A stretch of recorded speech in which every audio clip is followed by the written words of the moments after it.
This is CGTN, China Global Television Network.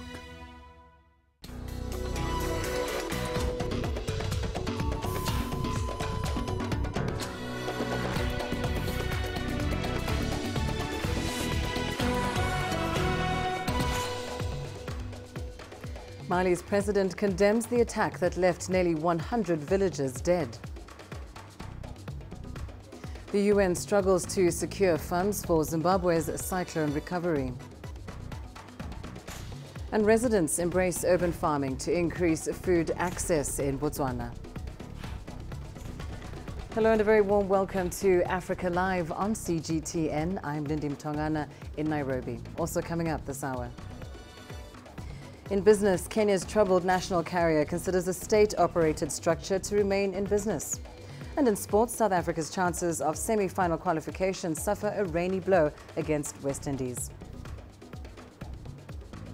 We start the program in Mali, where President Ibrahim Boubacar Keïta has condemned an attack that left nearly 100 people dead in a village in the central part of the country.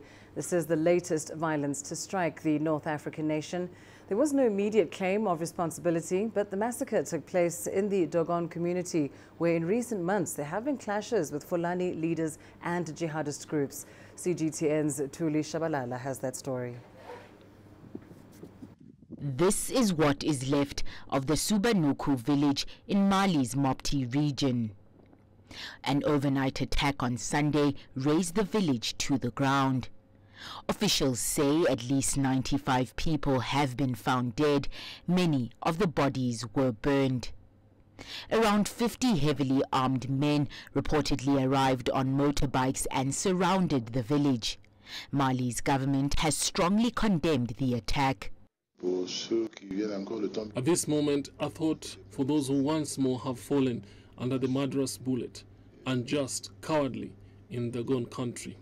The United Nations peacekeepers have been on the ground providing assistance. The mission is coordinating its response in support of Malian authorities, and the United Nations system in Mali is mobilizing to provide humanitarian assistance to help people affected. The mission also provided air support this morning in support of the Malian government to prevent further attacks. No group has officially said it was responsible for the attack. Violence between Dogon hunters and Fulani herders has killed hundreds since January. Friction between the farmers and the roaming herders has been over land resources. Clashes between them have increased since a militant Islamist uprising in northern Mali in 2012. Thuli Shabalala, CGTN. Well, staying with security matters, at least 19 people were killed in an attack on a village in the north of Burkina Faso. Sources say dozens of armed men stormed the district of Arbinda on Sunday, shooting several people dead. A search is currently underway for missing people. Burkina Faso has suffered from increasingly frequent and deadly attacks attributed to a number of jihadist groups. More than 400 people have been allegedly killed in Burkina Faso since 2015, mainly in hit-and-run raids. Now, South Sudan's government says the suspension of Sudan from the African Union won't affect Juba's peace process. Sudan is one of the guarantors of the South Sudan peace deal signed by rival parties last September. CGTN's Patrick Oyet has more. Sudan's suspension from the African Union means it can no longer remain a guarantor of South Sudan's peace agreement. Juba says it will now consult with the East African regional body known as IGAD and the African Union on what needs to be done. This agreement had appointed Sudan and Uganda to be the partners who will be in charge of the implementation. Now Sudan is suspended. It is the IGAD and the AU that will tell us what will be the way forward. South Sudan depends on oil to fund 98% of its budget. That oil flows through Sudan to get to the international market. So political instability there has an impact on South Sudan's economy. Sudan has been also a helping hand for Juba, particularly in marketing the oil and also in promoting the economic interests of South Sudan. So if that government, which is so linked to the economic power of Juba, is isolated internationally, and also if sanctions followed on them based on that isolation, the effect will become clearer on South Sudan. South Sudan's opposition leader and designated Vice President Riek Machar resides in Khartoum. Riek says he will only return to South Sudan upon formation of a would-be unity government scheduled for November this year. President Salva Kiir has offered to mediate a transition in Sudan, but hasn't received a response from Khartoum.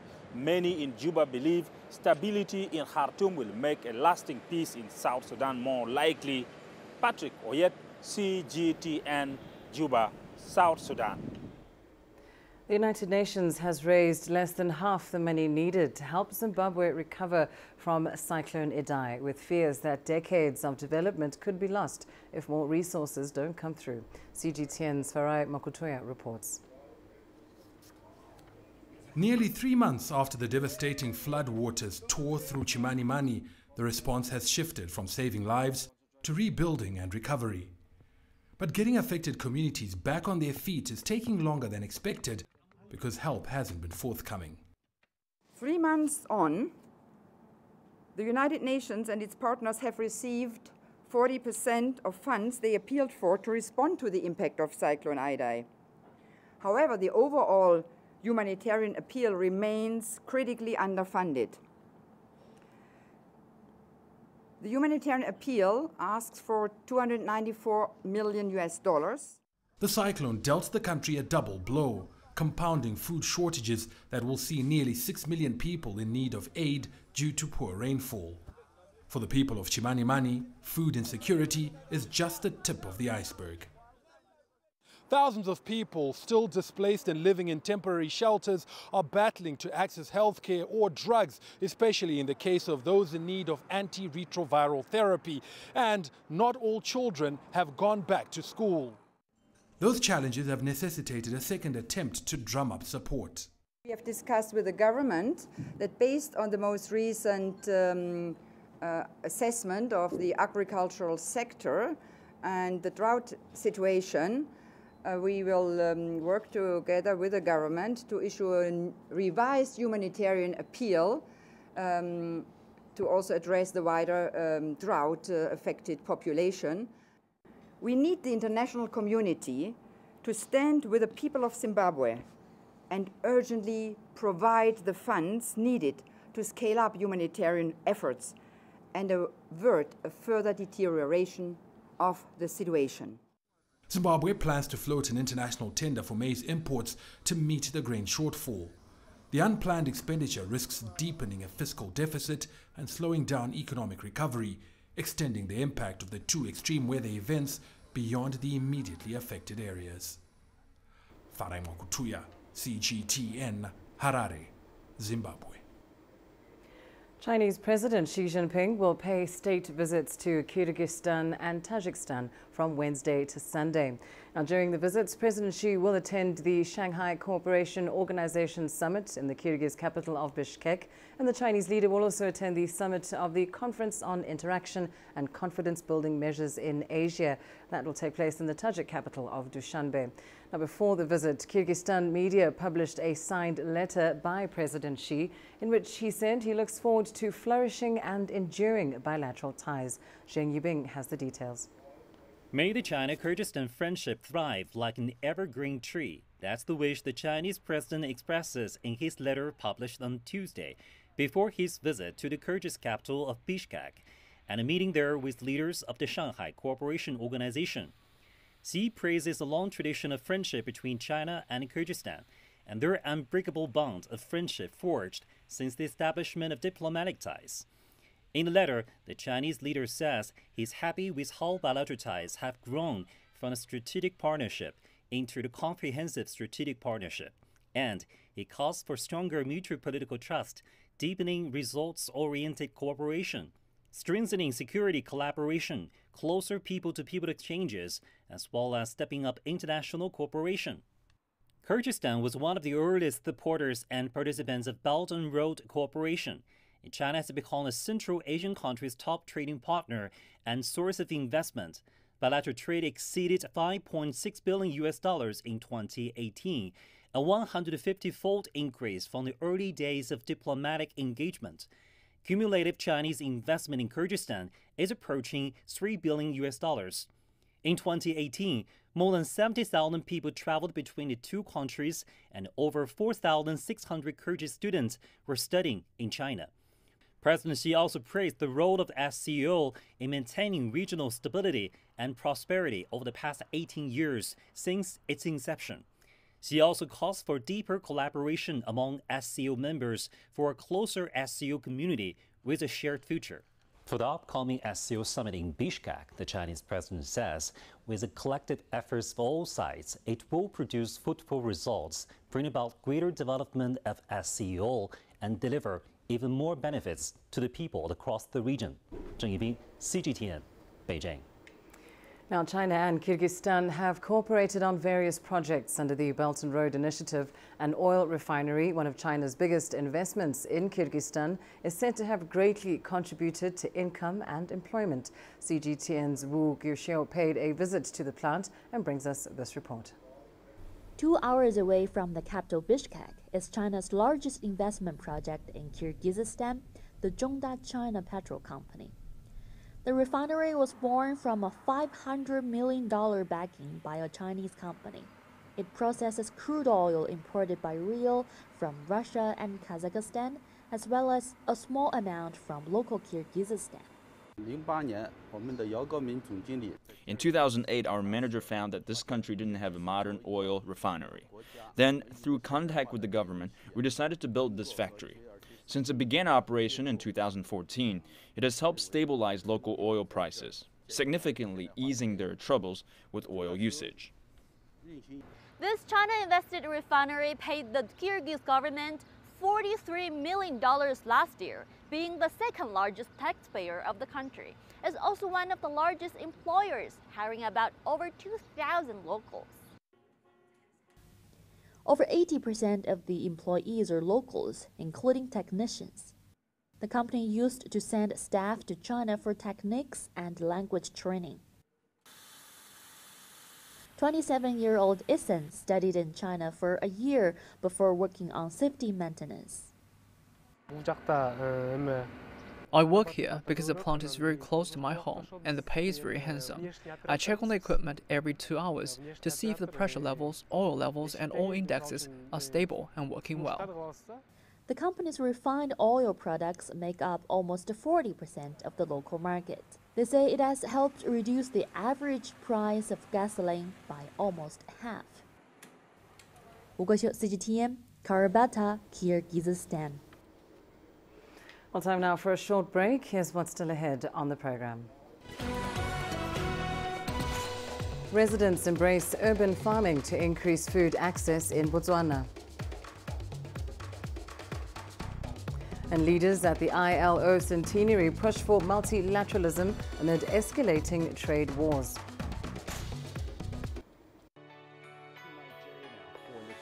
Data out of the country. The country's foreign currency reserves. With a dedicated and diverse team of anchors, CGTN now brings Africa to the palm of your hand. I'm Perina Karibe in the heart of Nairobi, which is bustling. From everyday heroes to the continent's most powerful figures, we bring their voices to you. We haven't changed. And this is something most of us are very excited about. We bring you news that's changing perspectives. I'm Ucheoko while reporting from Nairobi's city center. News that brings Africa to the world.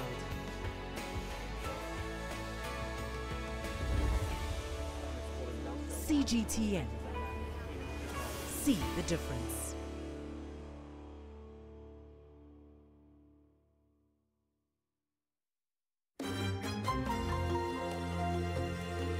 Africa Live. Find your voice.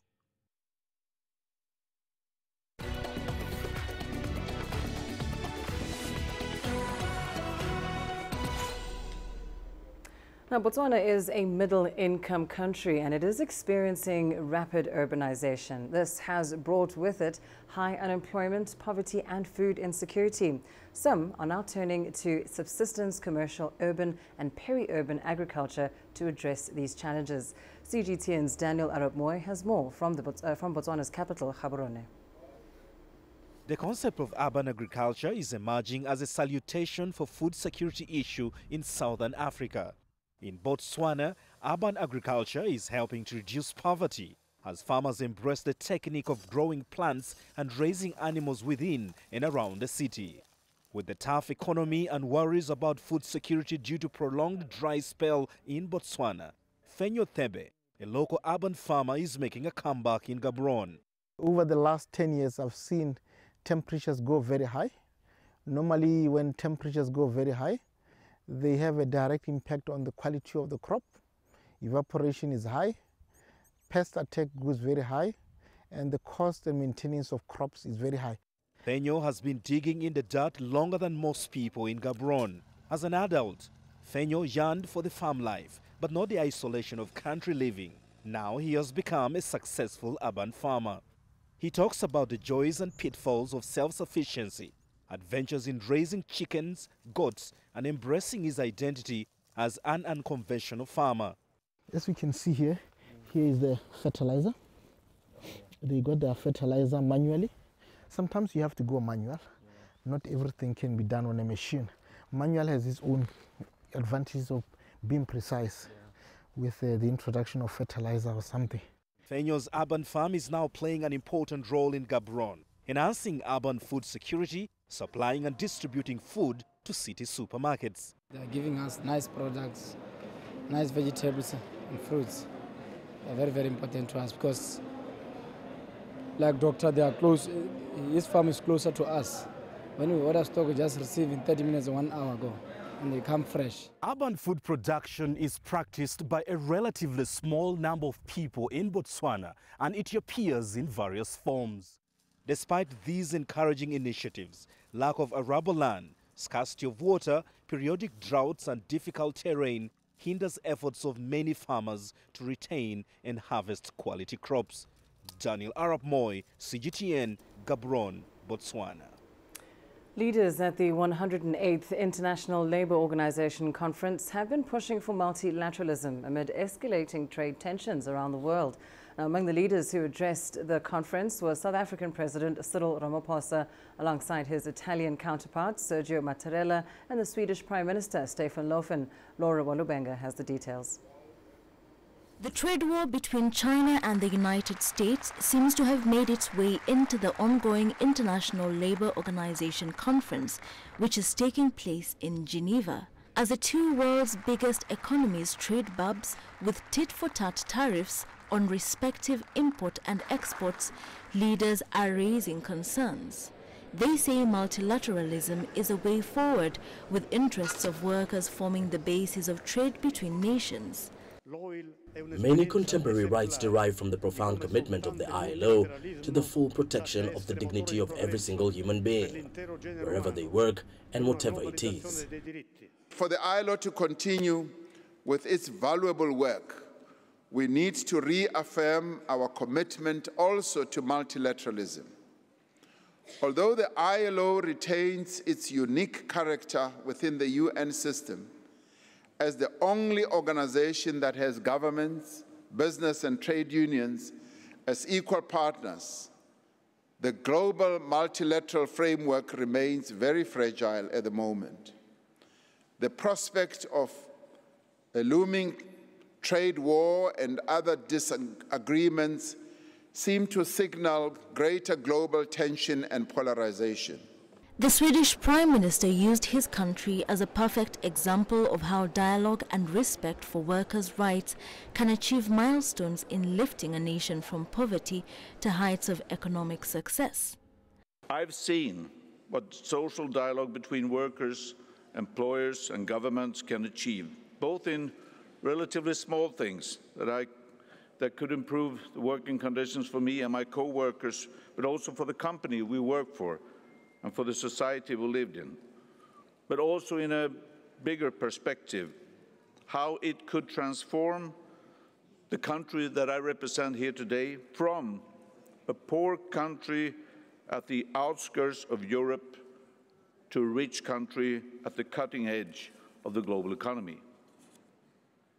Because social dialogue and tripartite collaboration are something so rare as a solution where everyone wins. This year's theme for the International Labour Organization Conference is centered around addressing sexual harassment and violence against workers. Volkisanyabwa CGTN. Uganda insists the transition of security from regional peacekeeping troops in Somalia to Somali forces must be handled responsibly. This comes after the United Nations Security Council announced plans to reduce the number of troops involved in the African Union's mission in Somalia by 1,000. CGTN's Isabel Nakiria has more. The Ugandan army warns the gains made by the African Union mission in Somalia, known as AMISOM, may be lost if the plan to gradually pull out troops and hand over security to Somali forces is not handled carefully. In this case, I think the timing was not very perfect, considering that some of the key enablers and force multipliers are really not in place. For example, there is an absolute shortage of helicopters, both utility and combat, that could, in such a case, take on missions that these troops that have been reduced over time would have done. Uganda has over 6,000 troops in Somalia, more than any other country. The country says it will be necessary to empower the Somali army to deal with the militant group Al-Shabaab. Some security experts agree with Uganda's views, saying this decision of removal must not be rushed. They are dealing with a war of ideology, which they allowed. In fact, the UN and other forces allowed this war to blossom for about 30 years. So it cannot be swept out in 1 minute. So it's a situation of being patient. If they don't want to lose the gains, they have got so far. We have got so far. The UN Security Council renewed its authorization of AMISOM by 1 year, but decided to cut 1,000 troops from the 20,000 regional peacekeeping force. AMISOM has managed to gain control of the major towns in Somalia, but Al-Shabaab militants still occupy vast rural areas. Uganda was the first to deploy troops in Somalia in 2007. Other countries, including Kenya, Djibouti, Burundi and Ethiopia, are also now participating. Uganda has raised concerns about the gaps in security that will need to be filled as troops are gradually removed and security handed over to the Somali forces. And with elections scheduled next year, both the African Union and the United Nations will need to ensure that the threats by the militant group are contained and stability returns. Isabel Nakiria, CGTN, Kampala. And to Nigeria now, the country is set to commemorate the 20th anniversary since the restoration of democracy on the 12th of June. The Nigerian government has held various events to celebrate achievements made in the past 20 years. CGTN's Alexandra Majala has more. The event, dubbed Unbroken Democracy, kicked off the celebrations to mark Nigerian democracy in the capital, Abuja. Nigeria has come a long way since attaining democracy in 1999.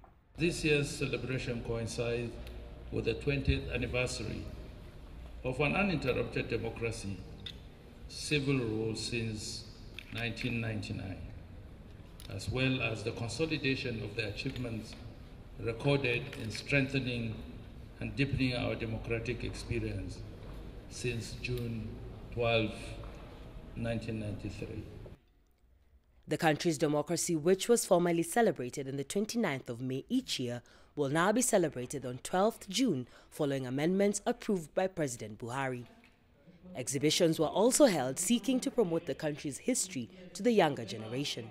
It is my sincere hope that this exhibition will bring to remembrance the depth of our political history and further serve as a uniting force for all of us as a people. Nigerian President Muhammadu Buhari maintains that his government will continue to maintain democratic rule and focus on economic growth despite the country's continued struggle with insurgency and a high rate of unemployment.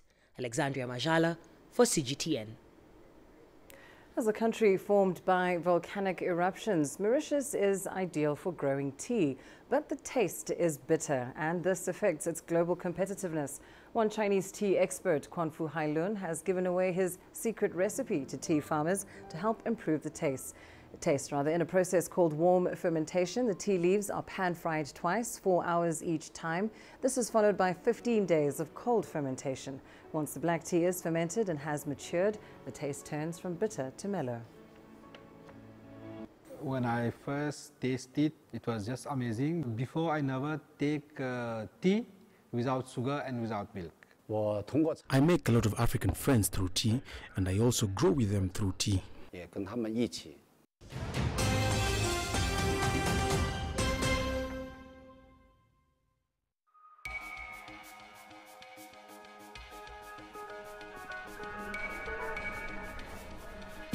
You're watching breaking news on CGTN.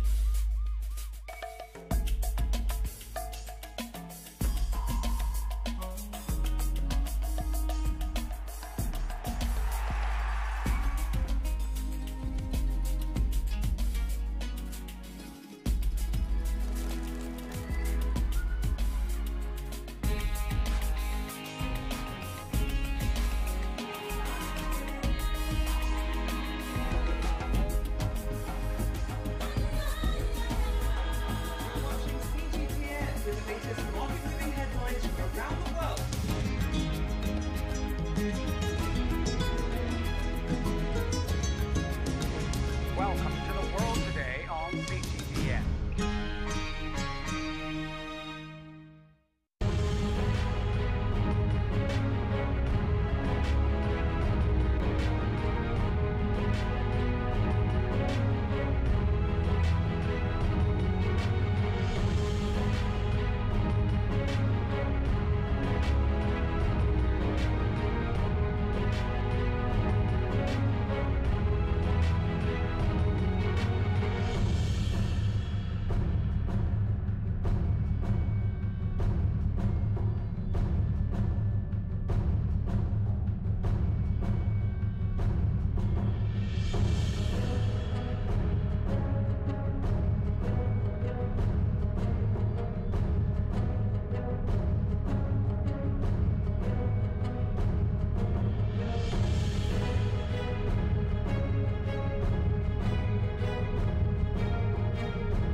Recapping your top stories this hour, Mali's President Ibrahim Boubacar Keïta has condemned an attack that left nearly 100 people dead in a village in the central part of the country.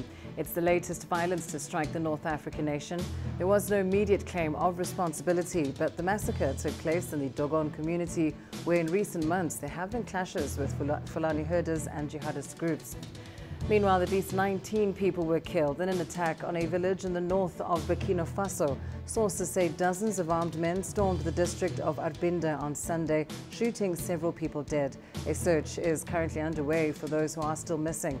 Burkina Faso has suffered from increasingly frequent and deadly attacks attributed to a number of jihadist groups. More than 400 people have been allegedly killed in Burkina Faso since 2015, mainly in hit-and-run raids. In Sudan, where pro-democracy protest leaders on Saturday called on citizens to take part in acts of civil disobedience, the move to shut down the capital Khartoum was in a bid to pressure the Transitional Military Council to hand over power following Ethiopia's Prime Minister Abiy Ahmed's visit on Friday. And the United Nations has raised less than half the money needed to help Zimbabwe recover from the deadly cyclone Idai, with fears that decades of development could be lost if more resources don't come through. And those are your top stories this hour.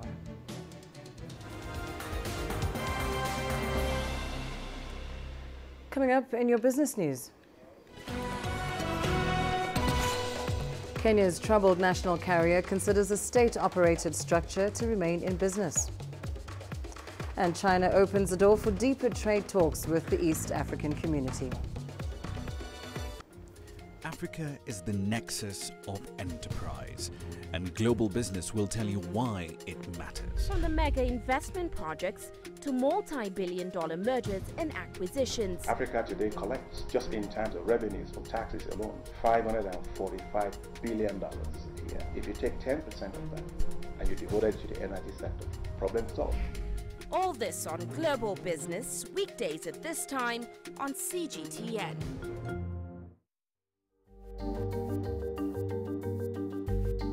Africa Live. Find your voice.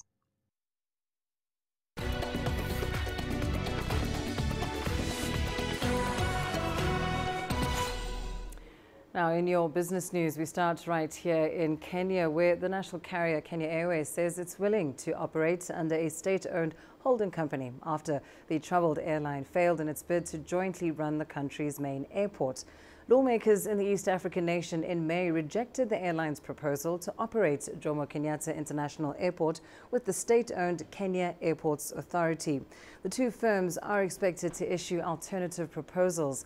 Now, according to the carrier's chairperson, Michael Joseph, these could include the partial nationalization of Kenya Airways. The airline, which reported a $59 million full-year loss, is proposing a model similar to Emirates Airlines and Ethiopian Airlines Enterprise, which operate as units of state-owned holding companies. Such an arrangement would enable it to double its fleet over 5 years.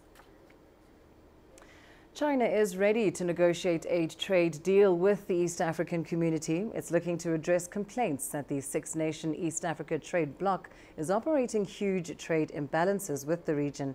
CGTN's Terry Wangari explains. China is ready to negotiate a trade deal with the six-nation East Africa community to address Kenya's complaints about a huge trade imbalance in favor of China. Kenyan officials said the government is yet to discuss a free trade agreement as it fears a surge of imports from China, but that a partial deal might be possible.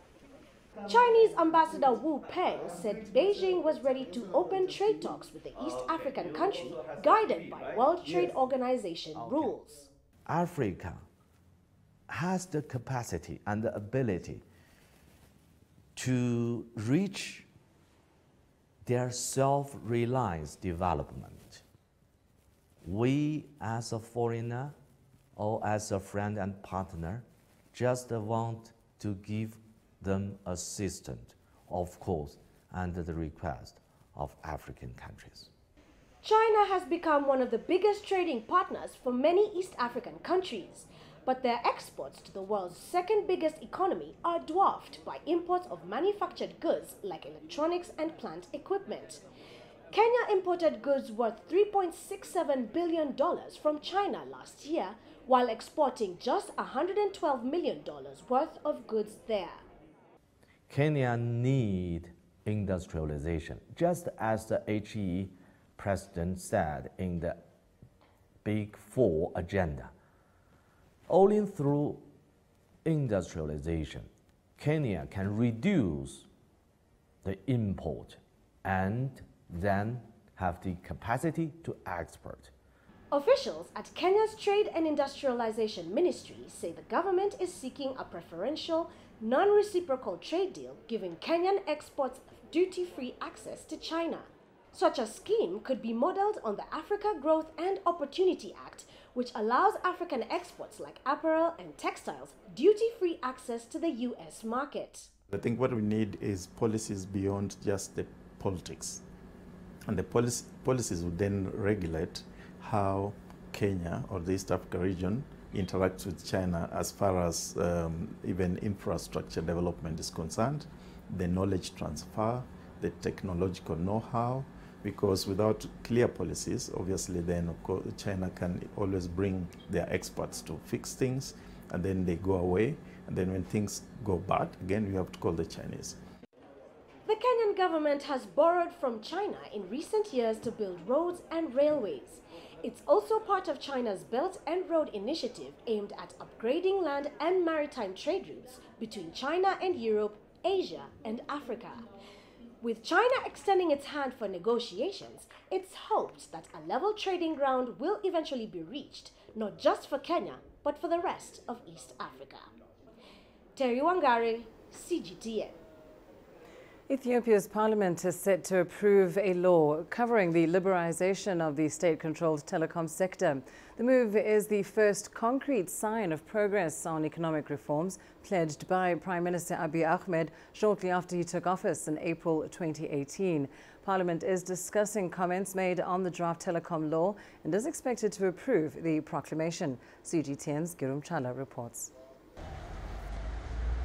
Ethio Telecom is a government-owned single largest telecom service provider in Ethiopia. It was even once dubbed a milking cow for the large revenues it brings to the economy.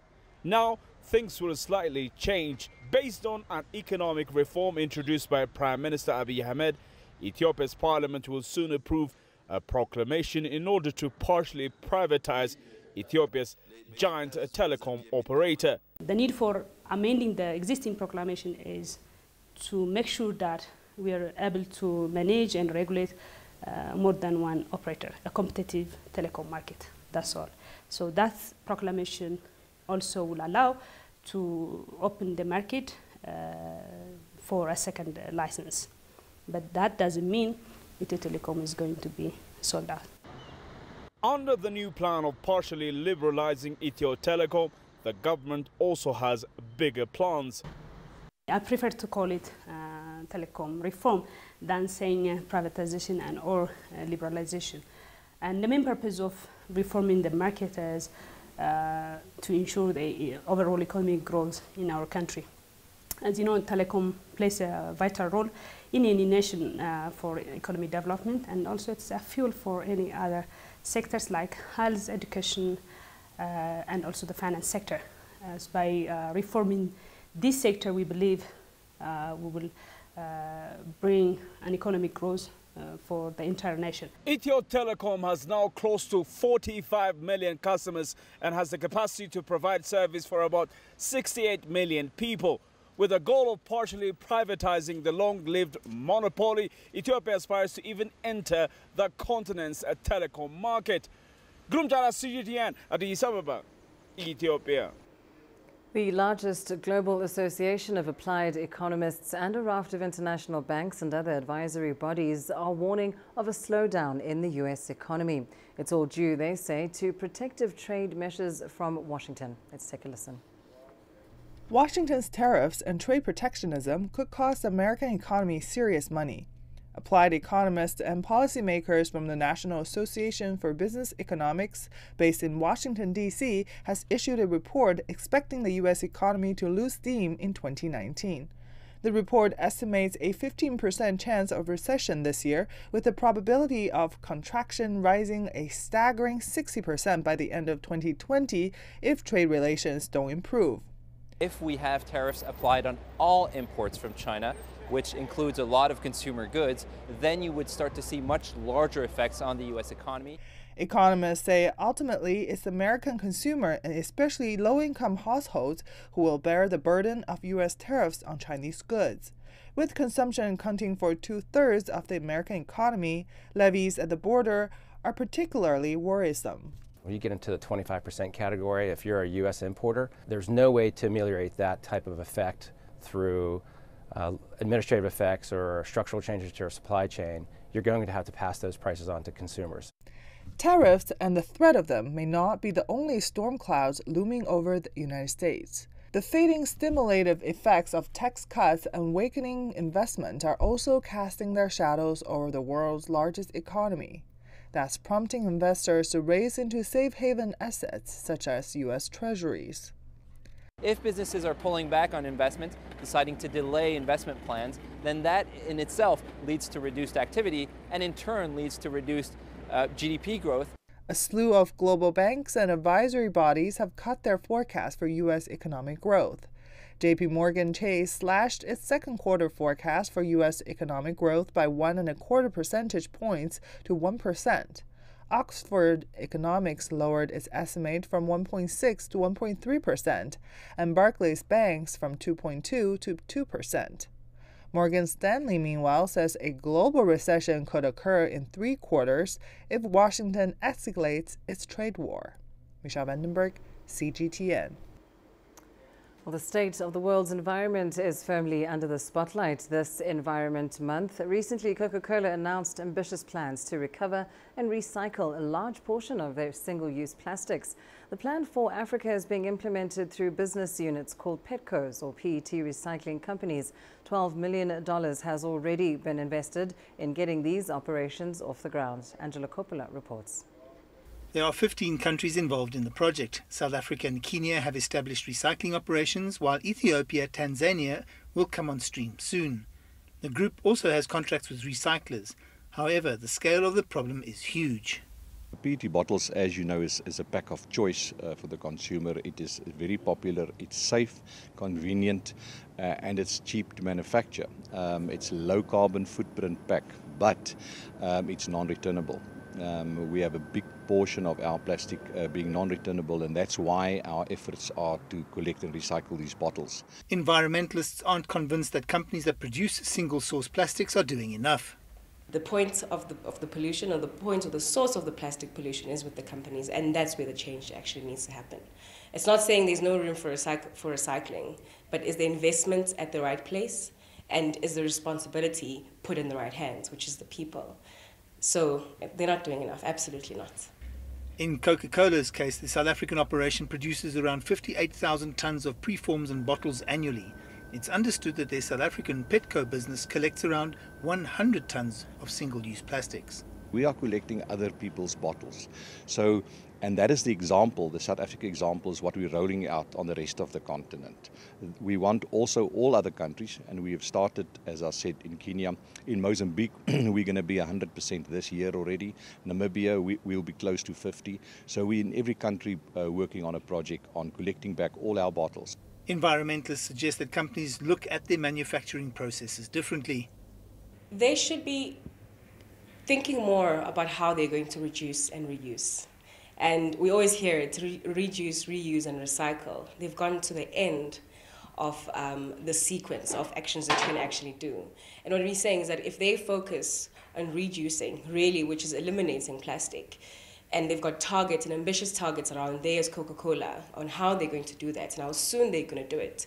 Because they do have ambitions around by 2025, there's the 50% of what they produce is going to be made from recycled materials. What are they doing now in 2019, in 2020? While corporates and environmentalists continue arguing about the right approach to saving the world's environment, the issue right now is single-use plastics. That issue has to be resolved sooner rather than later. I'm Angelo Coppola for CGTN in Johannesburg, South Africa. Time now for a short break. Here's what's still ahead on the program. Coming up, this year's Eid festivities register Egypt's best performance for its film industry.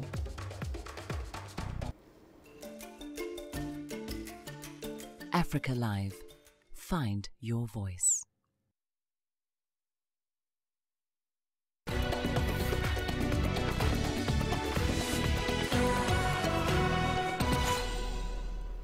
Let's head to Egypt now, where the Islamic Eid festivities are considered one of the highest seasons of the year for the country's film industry.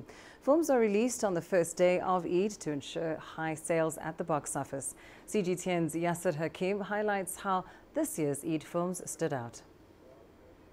It's been a record-breaking week. 3 films out of the 7 released have led the charts in this year's Eid. But Casablanca, an action movie starring Amir Carrara, and mostly filmed in Morocco, has been the front runner.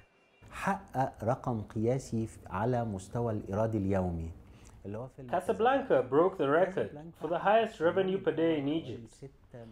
On the first day of release, the movie brought in 6 million Egyptian pounds, which is about $360,000. That's a record here. The previous record was last year's Eid, with 4 million Egyptian pounds, about $240,000. Casablanca is a hit because of the great action scenes between Egypt and Morocco. It includes popular stars like Gada Adel, Ayad Nasser and Amar Galil. And the lead is Amir Carrara, who's the new star for the young generation. ورود المكسيك اللي غطس في الموج العالي والبحر بلع ورحمة المكسيك. The best season for Egyptian movies is the Eid festivities and the summer vacation. High-budget films are usually released in this period, and they have been impressive this year. أنا نازل إذا كان لكازابلانكا أو الممر. I'm here to watch The Path and Casablanca. The feedback is good about both, so I chose those two films to attend this week.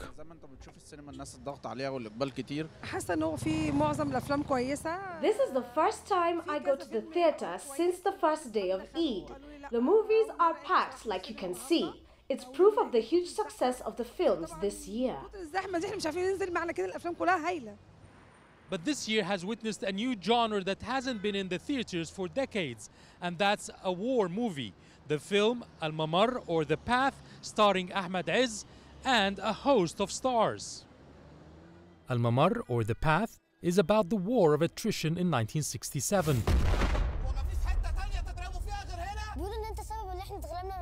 It tells the story of the war through the eyes of a number of soldiers and a journalist during a challenging period of Egypt's modern history. The movie is directed by renowned Sharif Arafah. It's a different movie. The first war film since 1999. That's 20 years ago. It's an important film that shows the heroics of our armed forces. I highly recommend it because we miss these types of movies. All foreign films are usually replaced by Egyptian movies in theaters during Eid. But this year, 2 American films survived and are competing with the local movies: The Avengers and Aladdin, that stars an American-Egyptian, Mina Masood, as Aladdin, alongside Will Smith and Naomi Scott. Yas Hakim for CGTN, Cairo. Well, let's take a short break. Here's what's coming up next. In sports, South Africa's chances of semi-final qualification suffer a rainy blow against West Indies. Africa, where champions are made, records are broken, legends are born. We're there for every goal, for